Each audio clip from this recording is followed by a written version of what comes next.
How do you revive a heart that is very deep into sins? Ya Akhi al-Karim, if something is dirty on the table, where do we start? We start by cleaning a little bit.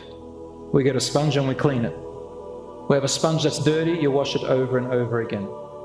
So, in order to revive a heart that is full of sins, you start doing good deeds more. Start with the good deeds that you enjoy. Start with the good deeds that you can do, and start doing them, even if they're small. But this time, what you're going to do is this is the secret. Even if it's something really small, you know, cleaning something or moving something off the street, do it with the intention that you're doing it for Allah, to look at your deed, to clear your heart, to wake up your heart. Wallahi, that has an immense effect on you. And this is, you know how people misunderstand that hadith about the woman or the man who used to do indecent things, and then she wanted to repent and she saw a dog and he was panting, she gave him drink water and Allah forgave her. Some people think that, oh, you know, I can do all bad things and just give a dog to drink. No. This lady wanted what you are saying right now.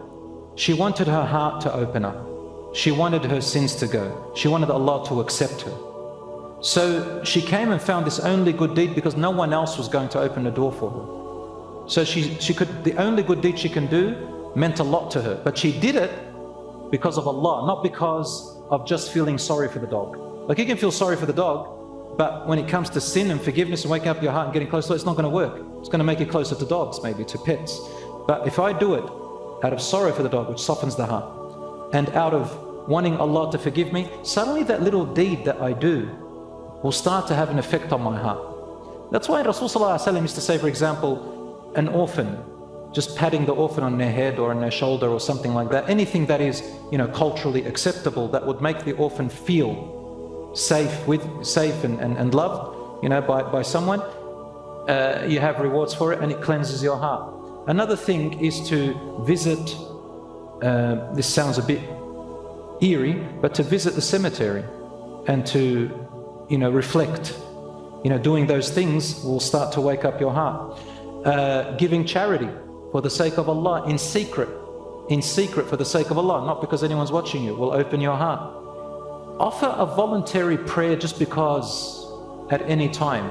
Make a wudu and offer your prayer. All of these little acts, ya akhi, if you do them, wanting Allah to open your heart will open up, inshaAllah.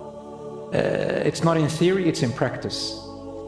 Maybe even practice forgiveness, forgiving others for the sake of Allah. Not because you had to, but because you wanted to. Suddenly, wallahi, your heart's going to open up. All of these open up. But as I said, the intention is so that Allah can open up your heart. And finally, if you can, sometime in the night, if you can't wake up in the middle of the night, maybe just before Isha, maybe before 10, 11, 12, you're waking up, just offer yourself a couple of rak'ahs and then say, oh Allah. Or maybe if you don't want to pray, just lift your hands up and say, oh Allah, please open this curtain and get this barrier away. My heart is diseased, and just talk about it. Wallahi, combination of all these things will open the heart and revive it, inshaAllah ta'ala.